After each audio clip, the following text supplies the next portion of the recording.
resto de los candidatos, por respeto al resto de los aspirantes a la Secretaría General del Sindicato de Trabajadores Petroleros. Esto, miren, nos está generando obviamente más vistas, más clips, pero es verdaderamente pues preocupante que no respeten estos 5 últimos, vamos, los candidatos del miércoles, no respeten los tiempos.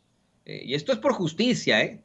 Por justicia se determinó cierto tiempo para cada aspirante a la pues, Secretaría General del Sindicato de Trabajadores Petroleros de la República Mexicana, y empezando por este cuate, por José Luis Gómez Hernández, que interrumpe a la secretaria del Trabajo, a la secretaria del Trabajo, Luisa María Alcalde, para preguntarle si el presidente va a estar pendiente de la elección, obviamente, ¿no? Pero bueno, para preguntarle esto, todos se pasan de su tiempo establecido, y eso es injusto. Esto va a sonar hasta infantil, pero hay que ser muy, muy claros. Hasta en la piñata se canta la canción y cuando termina la canción y tu tiempo se acabó, ¿no? Cuando llegan a esa parte, pues se acabó su tiempo y ya. Respeten a sus demás compañeros y compañeras, no la chinguen. Ayer martes y el lunes, todos respetaron sus tiempos. Me parece que uno que otro se les fueron 20 segundos, una cosa así. Todos estos se pasaron por mucho tiempo y no se vale, por respeto a los demás, no porque no puedan dar su mensaje o exponer todas sus propuestas. Se designó ese tiempo para que puedan todos participar, para que no haya injusticias como la que hay hoy ahí con estos 5 aspirantes a la Secretaría General del Sindicato de Trabajadores Petroleros de la República Mexicana. Y mire, fue una conferencia de prensa muy interesante, una conferencia en la que el presidente vuelve a exhibir a Vicente Fox y a Felipe Calderón. Le preguntan sobre el caso de oceanografía, ¿no? Le preguntan la posición que va a tomar el gobierno ante la decisión de un juez que resuelve presuntamente medidas cautelares para frenar la venta de Banamex a Oceanografía, ¿no? Y el presidente López Obrador, bueno, pone un extracto de uno de sus libros en el que plantea que la imagen fiel de la corrupción de los gobiernos de Vicente Fox y Felipe Calderón está ilustrada con el caso de Oceanografía llamado Yáñez Osuna, pues recibieron contratos con ganancias estratosféricas que coinciden con los sexenios del PAN, cuando ganó alrededor de 160 licitaciones, contratos que le dieron ingresos por cerca de 3,000 millones de dólares, pero que su caída, la caída de Oceanografía, se da a partir del fraude que le hacen a Citibanamex. ¿Por qué? ¿No? Dice, a ver, ¿cómo está eso, primo hermano? Si con tantas influencias que tenía Oceanografía, si pues vamos, fueron tan beneficiados por Fox y por Calderón, se aplica la ley y Amado Yáñez incluso termina en la cárcel. Bueno, dice, bueno, pues porque Citibanamex tenía mucho más poder, más influencias, más agarraderas, y que se equivocaron de cliente los de Oceanografía, pues los de muy arriba no se dejan robar. Por cierto que, bueno, también le plantearon si ese patrimonio cultural de Citibanamex, los inmuebles pueden pasar una vez más, le plantean esto al presidente López Obrador, pueden pasar al Estado mexicano. Y el presidente dice, bueno, sí, mire, esto tiene que verlo Hacienda, tienen que analizarlo en cuanto estiman el valor del banco que cuestan este tipo de bienes, pero con el propósito de llegar a un acuerdo, lo único que quieren es que se mexicanice, que no haya concentración. Y es una declaración extremadamente fuerte, público consentidor. Dice que en efecto, algunos de los empresarios mexicanos que están buscando obtener Citibanamex, pues no se han portado muy bien, que digamos, no se han portado bien y tenemos diferencias con ellos, pero están en México y están invirtiendo. Lo que pasa es que antes, pues se los permitían. Dice, si se pasaban de la raya, es porque antes se lo permitían a estos ricos y poderosos. ¿Se referirá a Ricardo Salinas Pliego, el presidente López Obrador? Bueno, más adelante el presidente aseguró que ve mucho futuro para la aerolínea que formarán los trabajadores de Mexicana de Aviación. Dice que hay muy buen futuro, que de acuerdo a los pronósticos, pues se ve que todo va muy, muy bien.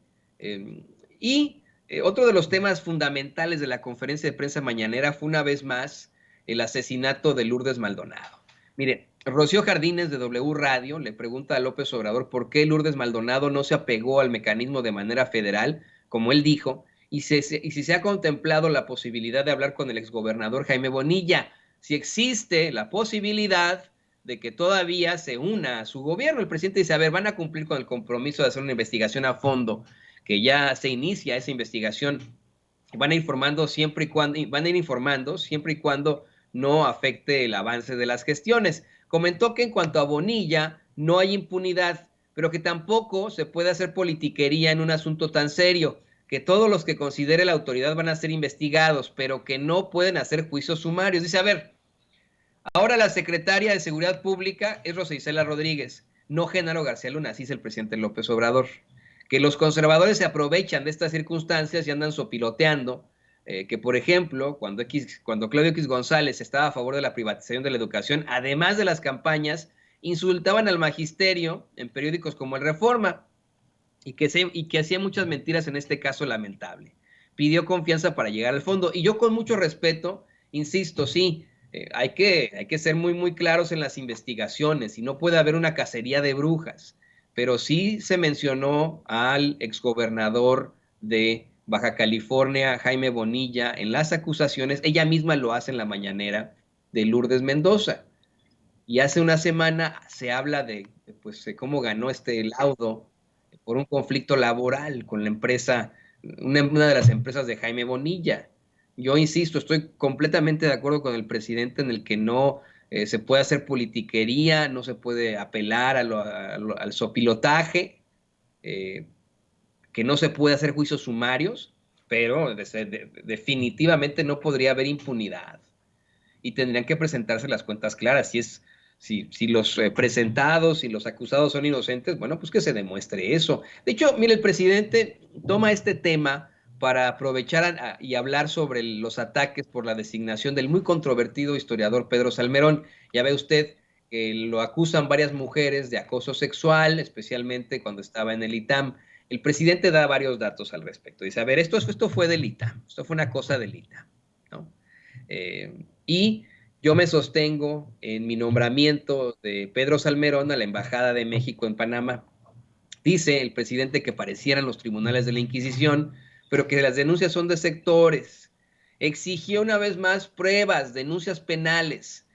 Insisto, dijo el presidente que pues estas denuncias se basan en algo que una situación directamente con el ITAM y la postura del conservadurismo. Eso es lo que dice el presidente López Obrador. Dice que así es el conservadurismo, no les cae bien un personaje y le dan duro, hasta se meten con la familia. Descartó reconsiderar su decisión y comentó que si hay un juicio y hay pruebas, pues y está también ahí en el Ministerio Público, cómo iban a defender ellos a Pedro Salmerón, pero que no, que nada más por el momento es una campaña mediática. Yo lo que le planteo también a los que acusan a Pedro Salmerón, y mire, yo no estoy defendiendo a Pedro Salmerón me parece que ha criticado varias veces a Sin Censura, y pues obviamente no es santo de nuestra devoción, pero pues yo sí les pediría a aquellas que denuncien a Pedro Salmerón, que además de pues tener todo ese poder de convocatoria, puedan hacer estas denuncias penales, que se transmuten en denuncias penales. En estos días, en la mañanera, el mismo presidente López Obrador ha dado a conocer que no van a haber represalias, obviamente, a las personas que denuncien a Pedro Salmerón si es que pueden demostrar este tipo de acusaciones. Eso sí, no se puede lanzar simple y sencillamente una acusación hacia el aire, destruir la imagen de una persona simple y sencillamente en los tribunales de las redes sociales. Eso no existe. Tiene que transmutarse, tiene que quedarse claramente en una denuncia penal. Eso es muy claro. Y bueno, le pido a don